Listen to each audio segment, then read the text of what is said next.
Welcome to another video episode of Crow Jam, the podcast where two sisters try to develop and pitch a board game concept in under an hour. I'm Miriam. I'm Georgia. We are Big Crow Games, and you can find us at Big Crow Games on Twitter or see some of our creations on our itch page at big-crow.itch.io. We've got sort of a decent-sized project in the works that's hopefully going to come out there eventually, so watch this space. We're doing another video episode. Georgia is the kind host who's brought the prompt this time. So inspired by various ideas that I've been having recently, I thought a good prompt for this month would be opposite. What are these ideas? Well, so one of the things that I've sort of wanted to suggest we do is make a game that's like the opposite of something we've already made, or a game that's the opposite of like a game that already exists. But I also feel like there's, some opportunity to just use the word opposite, in a fairly abstract way. Okay, those are both sort of ideas that I had in my sort of brainstormy list as well. A special mention for a thing which I think would be quite funny to do. What I think of as being a game that would be like the antidote to Catan. So it would be sort of like Spirit Island, like a decolonization game, but it would be like spooky as well. So it would be called Unsettled. Oh, that is very good. That's the whole idea. It's a good name for a thing. I wanted to do like a just like take Catan, put it in negative colors, and make it more radical. Some other ideas that like I had on my list were symmetry. I thought about the idea of games where you need to be seated opposite somebody. So if you think about something like Codenames or Codenames Duet, or anything that has like a screen or hidden information, or indeed any game where you need to like make eye contact, or what have you. Those were, and then I had written down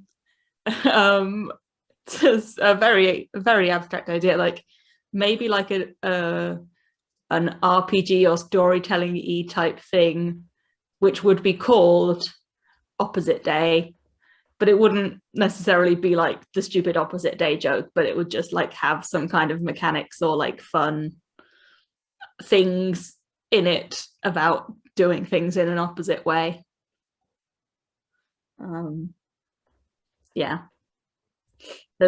That's what I had. So I had quite a few of these similar ideas, sort of the idea of sitting opposite or making the opposite move to someone else, just the sort of general idea of being opposing, or sort of occupying the reverse position. Another thing that I had written down was opposite objectives, like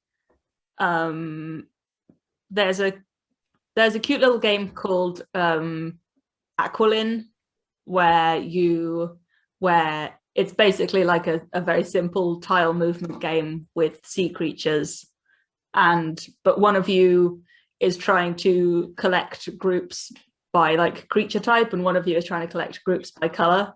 So like an asymmetrical thing like that. The thing I was actually thinking about was like, okay, what about some kind of fun like 3D or dimension themed game where like one of you is trying to climb the highest and one of you is trying to like dig the deepest into the earth or something like that. So sort of opposite directions. Yeah. But yeah, I think like opposites is sort of quite a rich vein in terms of like visual ideas, or like sort of conceptual things like that. But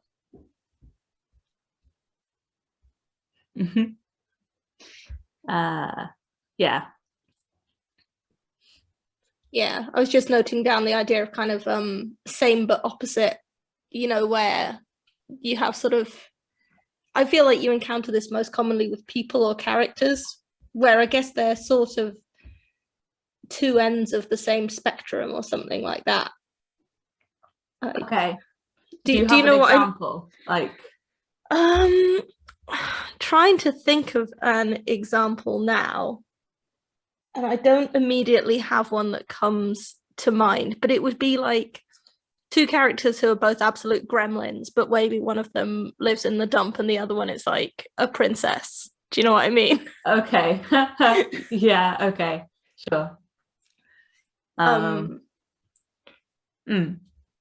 So I wonder if I've kind of opened the field a little bit too much with this prompt, and maybe we need to like, I don't know, get a little bit narrower or start sort of like picking a direction to go and going in it before we really sort of start the timer.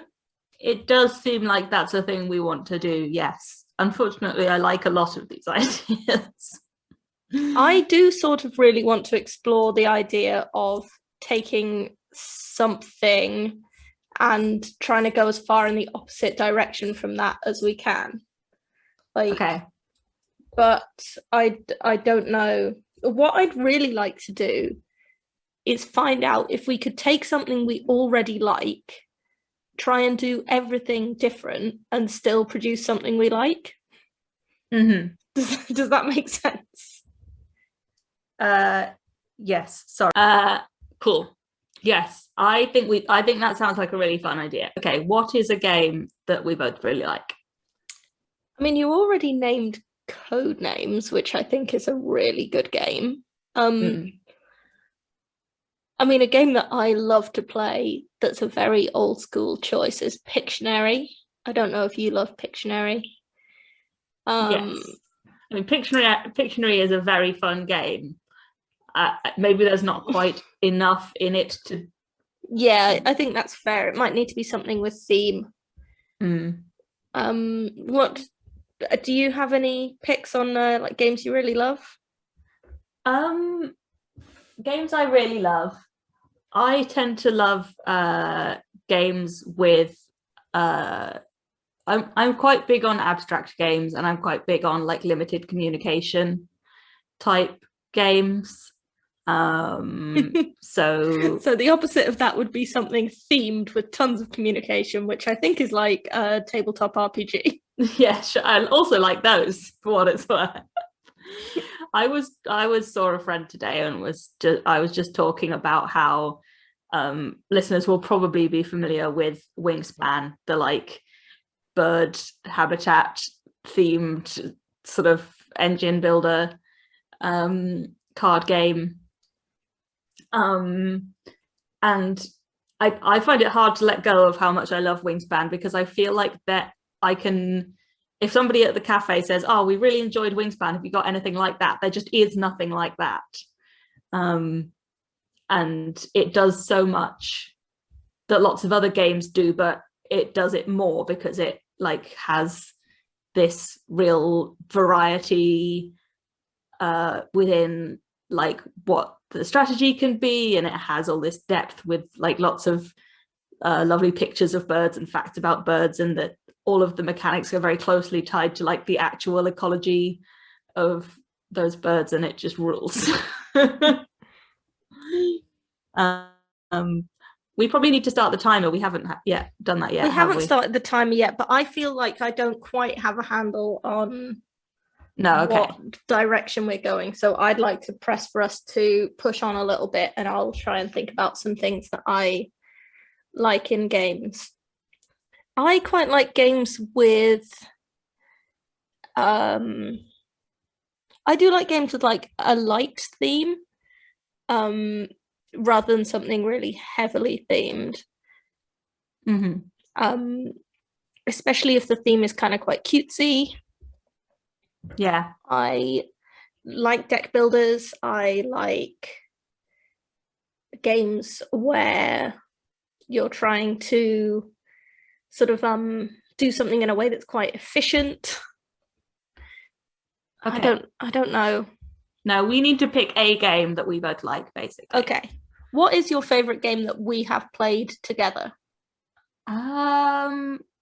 What have we played together? I know, I'm drawing a blank, even though we must have played dozens of board games together. That first year that we got started getting kind of into board games, we had Dixit, which is definitely an example of something I really like. And we had that Once Upon a Time storytelling game, which I think is quite hit and miss. Trying to think of any others. Yeah. I like what would a game that's the opposite of Dixit look like? You would be able to communicate in a way that was very direct. Yeah, right. Maybe even like very strictly only very direct communication. Yeah, right? maybe there's even like a sort of set vocabulary. Okay, yeah. That you have to use. I guess the opposite of Dixit for me would be a game where you had access to 10 words and you had to use those words to get your partner to produce a beautiful ethereal piece of artwork. Okay. So which I sort of don't hate. No, so there are like there's a game called Word Slam, for example, which is like team-based limited communication, and it uses a deck of cards, lots more cards than 10, but there's like 4 suits, and it's sort of like verbs, nouns, I guess prepositions or what have you. It's a little bit looser than that, but yeah, you basically try and communicate an ordinary like Pictionary style idea, but just using combinations of words and try and be the first team to get the correct answer. What that makes me think of is fridge poetry. Yeah. Like, is there a game that sort of has a fridge poetry like mechanic to it? I'm thinking, I suppose, there's a game which is a lot of fun called Poetry for Neanderthals, where should we start the timer, by the way? Yes. So in this game, you just like Taboo or anything like that, you need to communicate to your teammates, but you can only do so using 1-syllable words. The exception is that like each card has 2 sort of options for an easy and a difficult answer worth different numbers of points. And if you can get your teammates to guess the first part, then you're then allowed to use that word, even if it has more than 1 syllable. So I'm thinking about something that's a bit like fridge poetry, where you start with a very limited number of words, and you can kind of almost like more like a video game, I guess, than a board game, but you can like gain new words by combining words and getting somebody to correctly guess. Yes, I do really quite like that. Like, because there's a little bit of code names to that as well. Yeah. Like sometimes in code names you'll sort of use 2 clues to or you'll use your clue to try and like stick 2 words together in a way that has a meaning. That makes me feel like it's kind of like a whiteboardy type game, like yes, with whiteboard cards, or maybe like something where or just cards, or something where perhaps you start with an objective word that you're trying to get to, like I don't know, like a complex word maybe, or something, or and So you make like pairs of words or whatever with the very limited cards that you have, and your teammate has to like try writing cards, and when they get, I suppose then it's sort of up to you to decide what the journey looks like, if that makes sense. Could you like elaborate on it a bit more? Well, I was imagining a situation where, you know, you might, the answer might be like Beyonce, and you start with some words that are like up, good, I don't know, like very simple ideas. You might decide what the journey is that you're trying to get to Beyonce with. Like maybe you want them to guess woman or music or something. So then I guess my question would be like, how do you, what would cheating look like? Because if there's not specific rules about what the journey looks like, then in theory, your teammates could just keep adding cards to the pile with all kinds of words. Does that make sense? Yeah, it does. Might have a set number of base words that were always the same. Mm-hmm. And then you kind of have to like combine them. Now, if they were always the same, I think that would be boring. Yes. I do like this idea of kind of combining words and getting people to come up with new words and sort of trying to steer them, or just trying to create a larger set of words so that you can produce kind of a fridge poem like concept map. Yeah. But I don't know. I don't know how much game is there right now. Yeah, I think that possibly that's right. It might be too loose to make sense as a game. Okay, but I think we both like this idea of fridge poetry. Mm-hmm.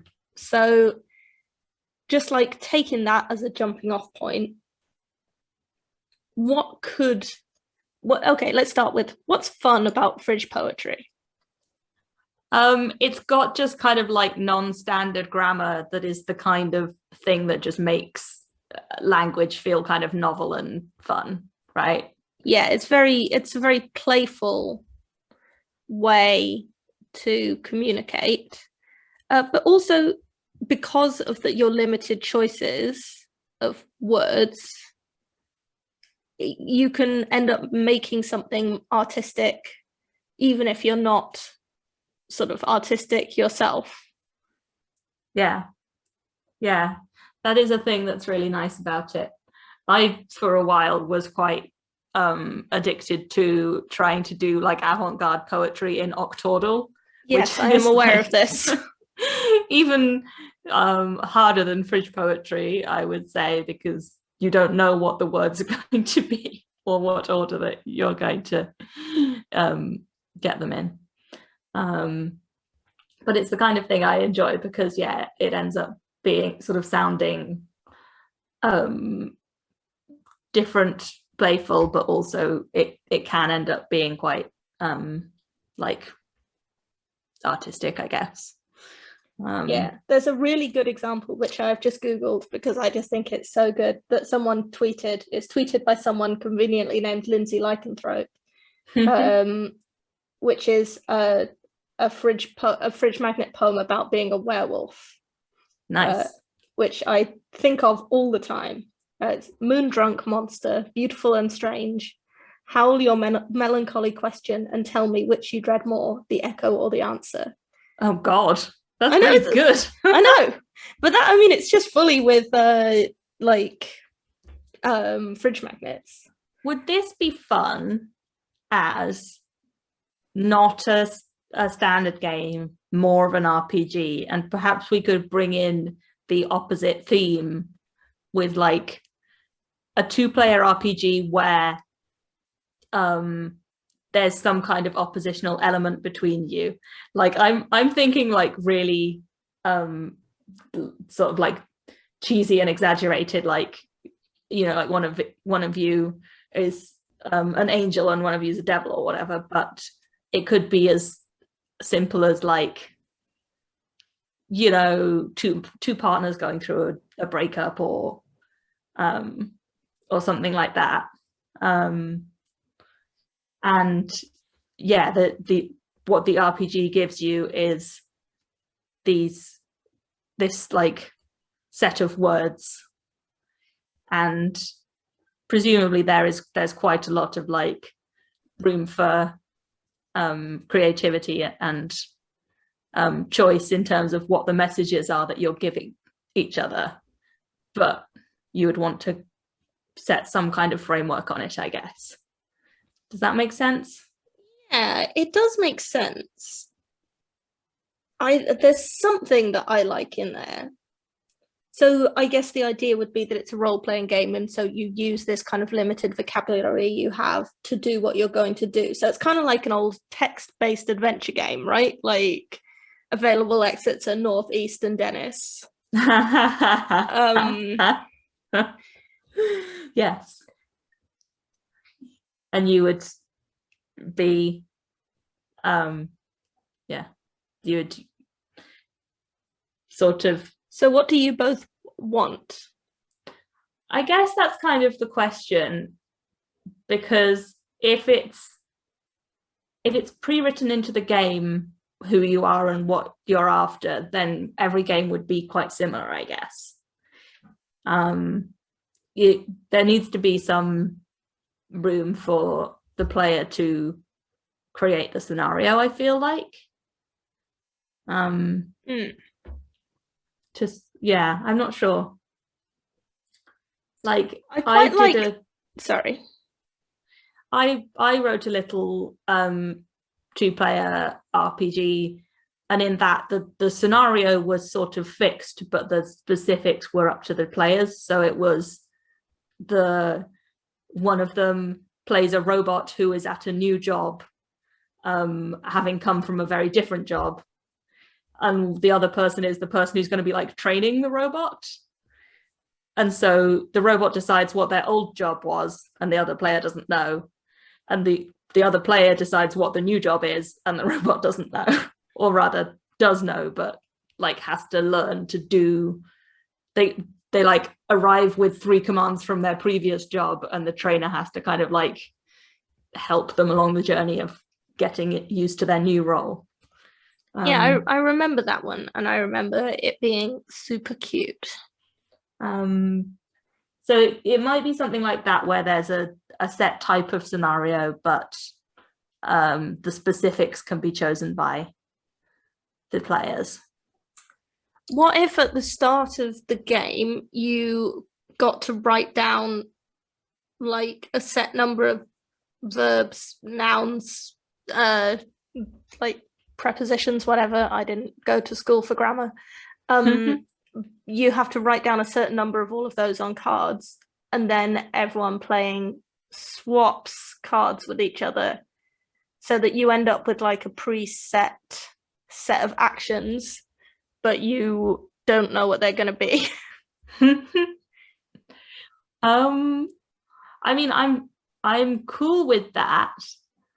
I want to make sure that we keep the like element of like sort of like fun language play kind of thing, rather than it being more. I mean, it could definitely be fun to be like, I don't know. It's not normally me that brings this energy, but I'm not sure we've set off in the right direction. Okay. Yeah. There's something I like, but I don't know if it's just that I like fridge poetry. Fridge poetry rules. But I don't know. I don't know how much there's a game there that's like kind of setting my pants on fire. Okay, fair enough. My but pants we just remain inert. Well, we just don't know what it looks like yet, because that's the bit that we don't have. Like, yeah. I guess I am imagining something which is about communicating in a an abstract way. But I suppose there are a lot of games like that. Maybe we do need to like come back around. Yeah, I am wondering, because our original starting point was we were thinking about Dixit, and we said that the opposite of Dixit is something where you communicate really directly. But then we've ended up with something like the route that we're going down is kind of pointing us back towards limited communication. Yeah, I think that, yeah, when I was imagining like limiting people to very direct communication, I guess I was imagining like the not being able to give any nuance, or you have to communicate in Esperanto or whatever.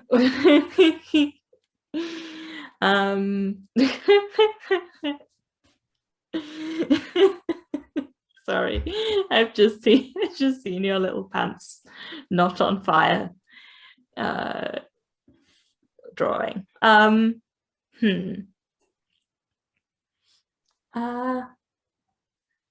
Yes, tricky. Okay. The other thing which is true about Dixit is that it's, to some extent, like, passive aggressive is not the word I'm looking for, but like you're trying to just target, or like there's this like narrow scoring window, right? Like you can't have nobody guess your card correctly, but if everybody guesses your card correctly, you also don't score. And that the points go to the other people. So that's the other bit of it, I guess.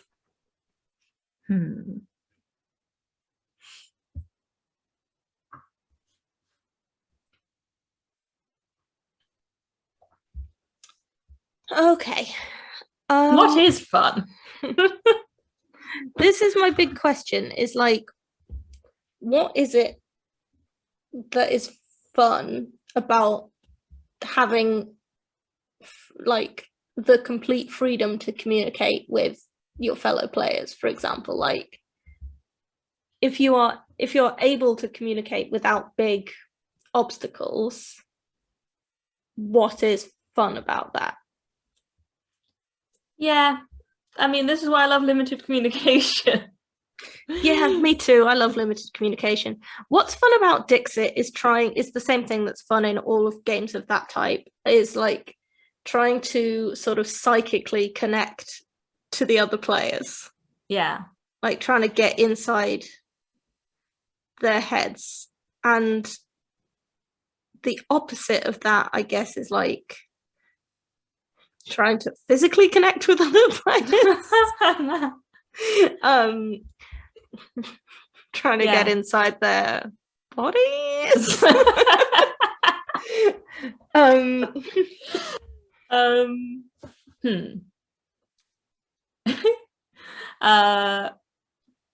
That's, I mean, so again, like it's going back to limited communication. But for example, there's Team 3, which is a game where like communication is like limited but in different ways. I believe it's like one player is not allowed to speak, one player can't see, and I think it's meant to be like one player can't hear, but it's more like the player who's kind of like an intermediary, and you're trying to build this structure together.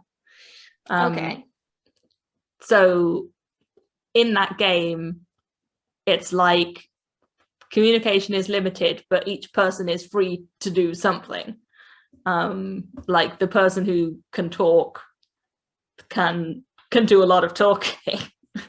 Right. Yeah, I see what you mean. Yeah. No, I like that. And something I like about that, if the goal is to build a structure, is that it brings us back to one of our early ideas, which is like making something sort of artistic. Because our sort of first discussion of like the opposite of Dixit was that you use very direct communication to create something really, you know, to create something kind of ethereal and beautiful. It sort of seems like one of the relationships, that the idea we're talking about, there's something that already exists, which is the game of telephone. which is a pen and paper game where one person writes down a prompt, the next person draws it. The person after that looks at the drawing and tries to guess what the prompt is, and it goes down the line and it sort of changes. Yeah. But I wonder if there's like something, I guess this is also a little bit the DNA of A Fake Artist Goes to New York. But like, what if every player gets one prompt towards a piece of collaborative art that they work on together and one communication rule, and then they have to like look at their one card, turn it face down, all of them work together on a piece of art, and then at the end turn over their cards and see if they've done it. So the goal would be like a separate card.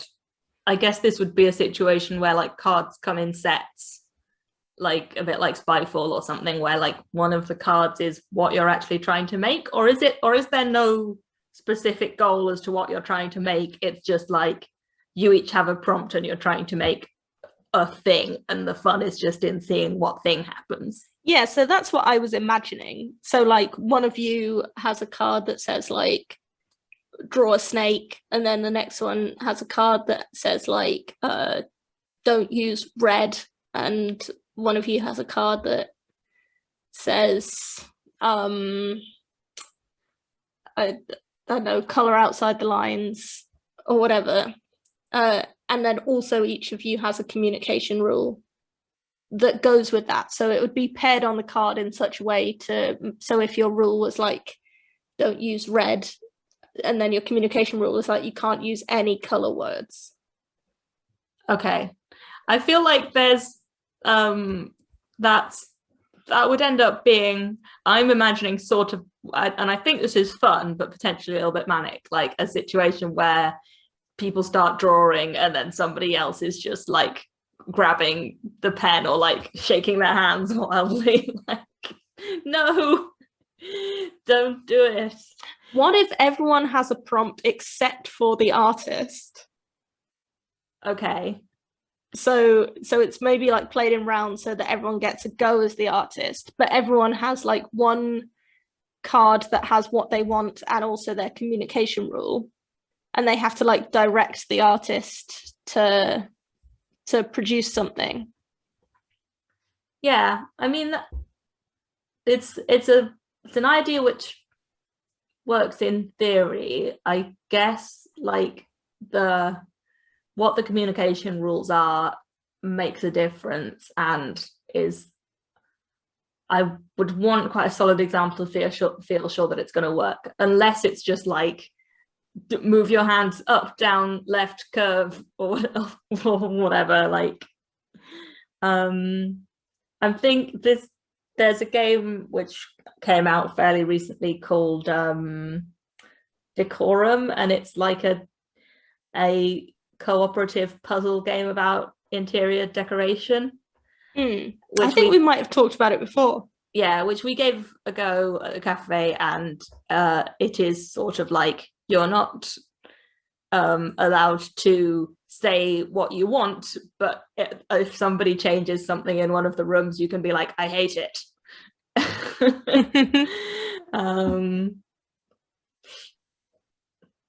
Yeah, I suppose. And if everybody gets a turn doing like directing the artist, then that's kind of what you might end up with, where, you know, turn one happens and the person says, I mean, if they can say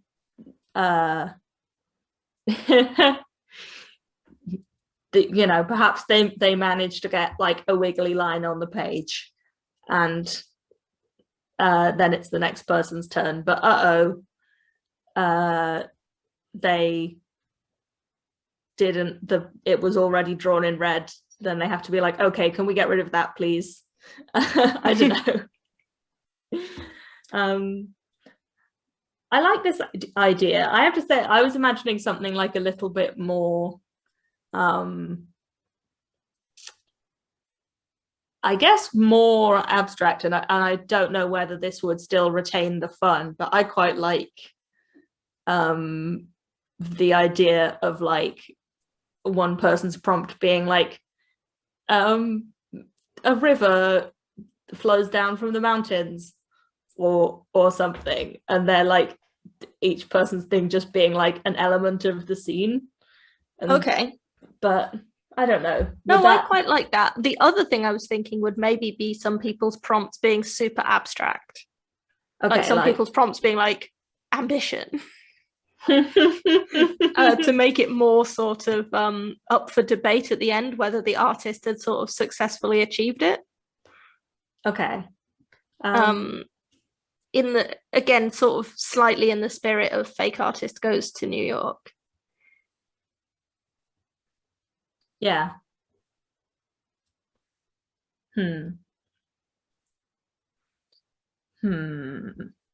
Yeah, I don't want there to be any dead air in this, but I'm just sort of, I feel like there is something. It's almost like a sort of too many cooks art situation where everyone wants something from this poor artist, but no one can kind of like, you know, as a person who has taken art commissions, I know exactly what this is like, that no one kind of speaks the language that's in your head anyway.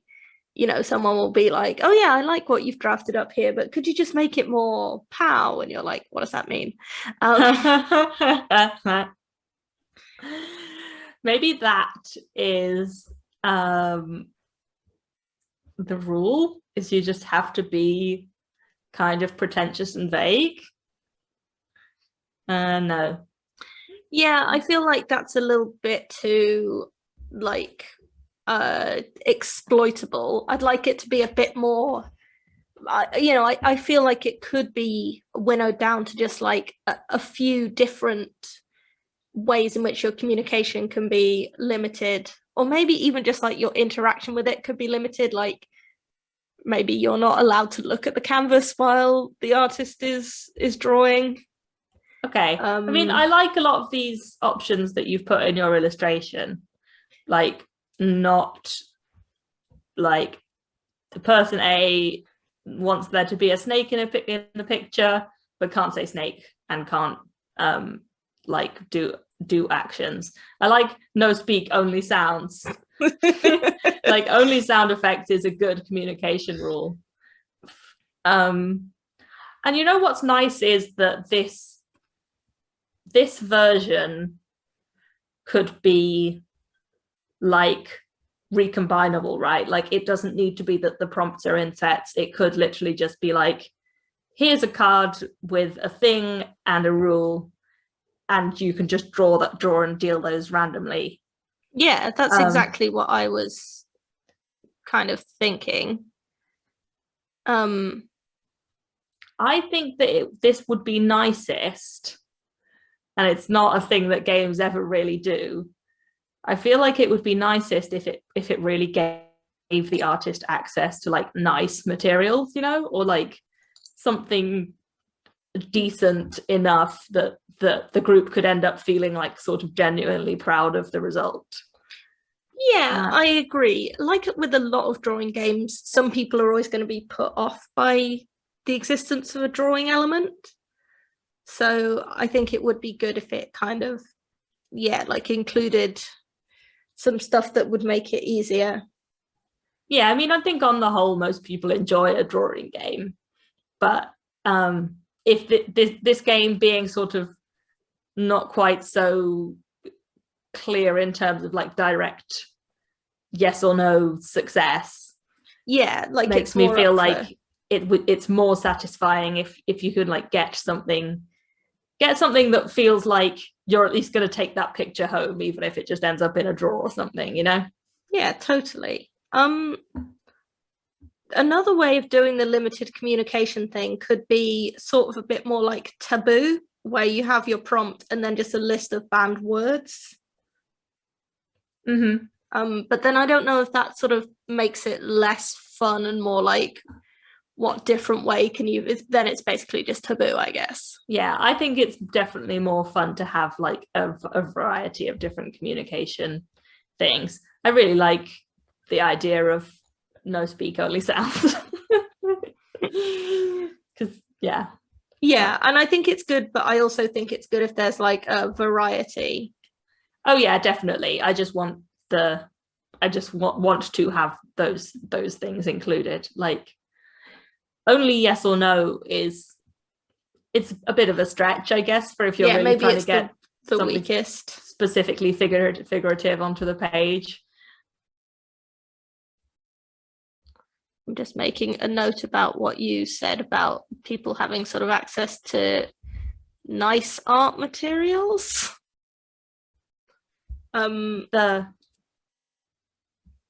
Like that you would want people to be able to make something nice. Like, I would at very least quite like this game to ship with big paper.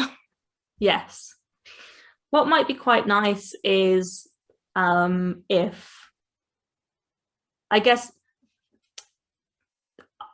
I'd like it to be either a case of there are no like prompt cards which say the picture cannot contain this, or if not that, then a case where maybe the like original artist draws in pencil, and then perhaps when that artist drawing phase is finished, perhaps like each individual person gets to like add color to an element that they choose.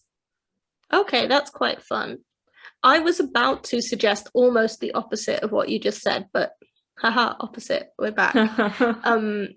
Which was that maybe every card should have like a want and a do not want, but there shouldn't be any do not want that someone else's want. Do you know what I mean? Yeah, exactly. The reason why I feel perhaps against that is because I hate a drawing that's got too many like eraser rubber smudges on it. I would almost say that there should like no eraser. Okay. I don't know, like I don't use an eraser. Like, I mean, I do in this, but like generally I just will draw a new line if I'm drawing physically. I don't know, like maybe it's just more fun to keep it only kind of positive prompts. Yeah, I mean, I like the idea of having like cannot contain prompt, in the sense of like, rather than it being a bit like Taboo but with drawing, right? Like, so I want a snake but I don't want any fangs. Sure. Or like, I want a snake but I don't want any eels or something. Yeah, that's I sort of like that idea. I do feel like, based on what we have, I want this to be quite a positive game that sort of feels satisfying to work as a group on a thing, rather than kind of oppositional. And like, I don't want people to be getting annoyed with each other, or it's cooperative, not oppositional. Oops. What's up? Just oops, we made a game that wasn't oppositional. And the goal is creativity. Yeah.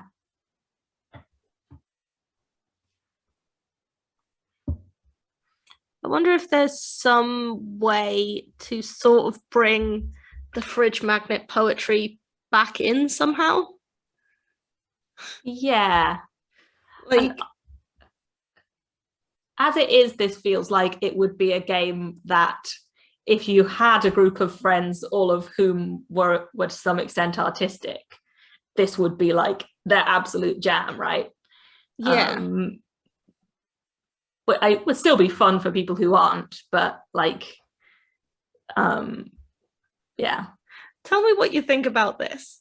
So on the previous slide, I sort of did an illustration kind of showing that everyone would have cards where their prompt was a little picture, and then I also drew a little sort of prohibited sign to show what their limited communication would be. But what if, instead of cards, you had a little magnet board, like a little magnetic whiteboard, And your prompt was different every time because you made it out of fridge magnet poetry. I mean, we're not going to make this game, so I don't see why not. So we still had you would still have like a set communication limit, and that would be different for everyone. But yeah, I don't know, maybe that's a bridge too far. I liked the idea of incorporating some element of that odd grammar of fridge magnet poetry. Maybe just at the end you guys have to make the title of the art using some fridge magnet poetry that's incorporated. Yeah, or even like write a little poem, right? Like it would be funny, it would be great if you like get the picture, but as sort of like the final outcome of the game, and then everybody is dealt like, you know, like 8 little fridge magnet words and has to make a line in this funny little poem that tries to speak to something in the image, and you put them together. I'm such a visual thinker that I'm just in love with the idea of like a group of friends making this weird picture, and then, you know, like making a little like caption poem and somebody like taking that home and framing it. So what I have written down on the whiteboard is just what this prompted for me, which is just that this is very like techniques that the Dadaists and early surrealists used to generate ideas and to create work. So I think when people think about the Dadaists and the surrealists, they tend to think about like paintings, and, you know, they think about Dali. But there were a lot of really important Dada poems, some of which were written in complete nonsense words, but some of which were written as what's called an exquisite corpse, which is where you use words and jumble them up, and then so you cut the words out of a book and jumble them up and stick them back together, which is more or less what fridge magnet poetry is. And then that would then maybe inspire illustrations. And obviously it's got this kind of dream logic to it. It's very sort of influenced by the unconscious. So in a funny way, it sort of comes back around to Dixit. Yeah. I think that's the kind of the beautiful thing about like the idea that we have so far, is we are like using words.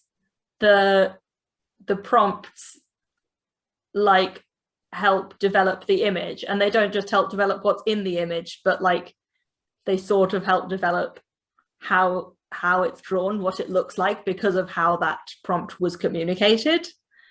Yes. And then I just like I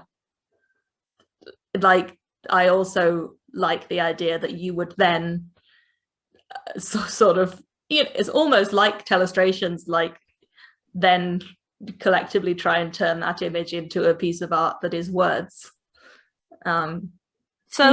I am coming back to fridge magnet poetry, and I want to run something by you, which is that we keep this game, but a feature of it is, so imagining the parts, you have a big bag of fridge magnet words, maybe a separate bag of sort of elements of grammar, you know, connecting words and stuff. But your prompt is a bag from the big bag of fridge magnet words. But that word becomes taken out of circulation. So at the end, when you guys write a poem, you don't get to include that word. I don't know. Okay, again, I missed quite a lot of what you said, but is it the case that the word that becomes the prompt is the word that you can't use later? Yeah, I thought so. Okay, I mean, that sounds good to me. So it's the prompt, not in the poem. So we've got about 20 minutes left, but I think we're sort of there with the idea. So I wonder if we just kind of like recap what we've ended up on. Yes. So I'm gonna just try and find my layers. So we started with a prompt about opposite, and we had quite a lot of ideas that jumped off from there. We talked about making the opposite of something that already exists. We talked about symmetry and asymmetry, of having oppositional objectives, of having players sitting opposite each other, or the idea of sort of opposite day role-playing game. Then we sort of took and ran with the idea of making a game that's the opposite of something we already like. And the game that we landed on was Dixit. So Dixit is a game where you use cards with these kind of dreamlike scenes on them to try and communicate an idea to other players. So your communication is completely limited to these cards. And it's very kind of like surreal and abstract and hard to communicate. So we thought that the opposite of that would be a game where you are able to communicate very directly, but the result is that you want the other players to make something artistic and dreamlike.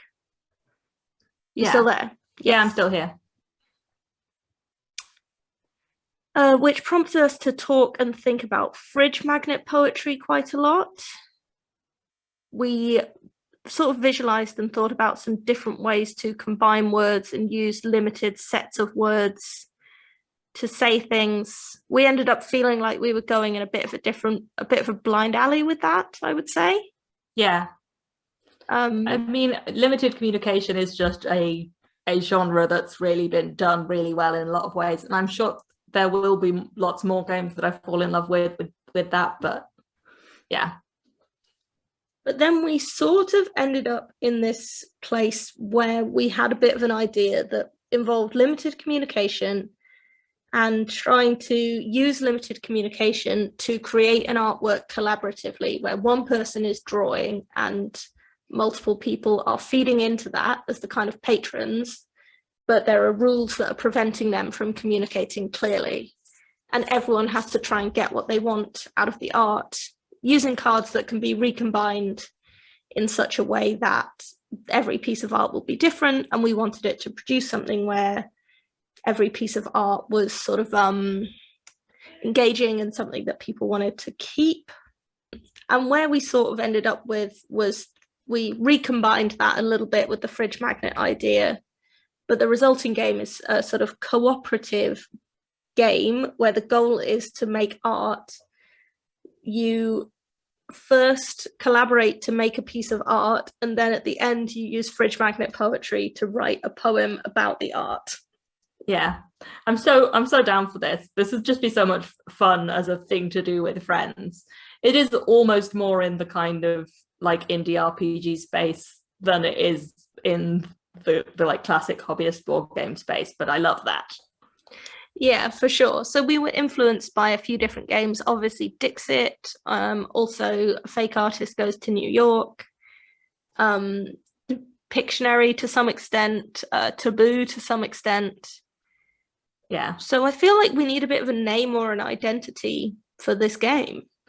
Well, you wrote Dada Art School on the previous page, and you put it in quotation marks, which sort of made me think that was what you were pitching. Well, I was sort of thinking it, but I didn't pitch it verbally because I just wasn't sure. I mean, I quite like it. It obviously like is potentially slightly alienating to people who aren't super knowledgeable about art history. But yeah, I mean, my other suggestion was going to be Exquisite Corpse, which is even worse. Is there something that kind of incorporates the idea of fridge magnet poetry, or like I can definitely see the branding being like the box would have a sort of really weird surreal drawing on it, and then the title would be in these kind of like oversized fridge magnet rectangles, you know, all stuck on. Which makes me want it to be a 3-word title, I have to say. Yeah. And it would be fun if the title felt like the kind of thing that you might end up with from fridge magnet poetry. Yeah, I totally agree. You know, almost like what would be really fun was like the kind, like not even like fridge magnet poetry, but just like letter fridge magnets, where occasionally you don't have the letter you need and you like substitute a number. It would be fun to have a title and then have done it in a way where like you sort of had to substitute a word that wasn't quite what you wanted. Yeah, I like that. I was sort of thinking a similar thing, you know, like something where it's like, what if it was like, sure, real art? Yeah, I like it. Does it have like a particular meaning to you? Like in the sense that it would be somebody who's trying to say surreal art, but no, I don't know. Something along those lines would be funny to me, but it would probably take quite a long time to actually think it up.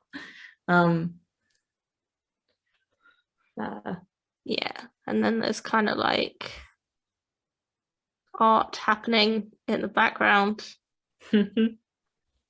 This is so cool, and we could totally make this a print and play. Yeah, it'd be a pain to cut out everything. True, but we don't need to do the art. We can just do the, like, I feel like you'd have the sort of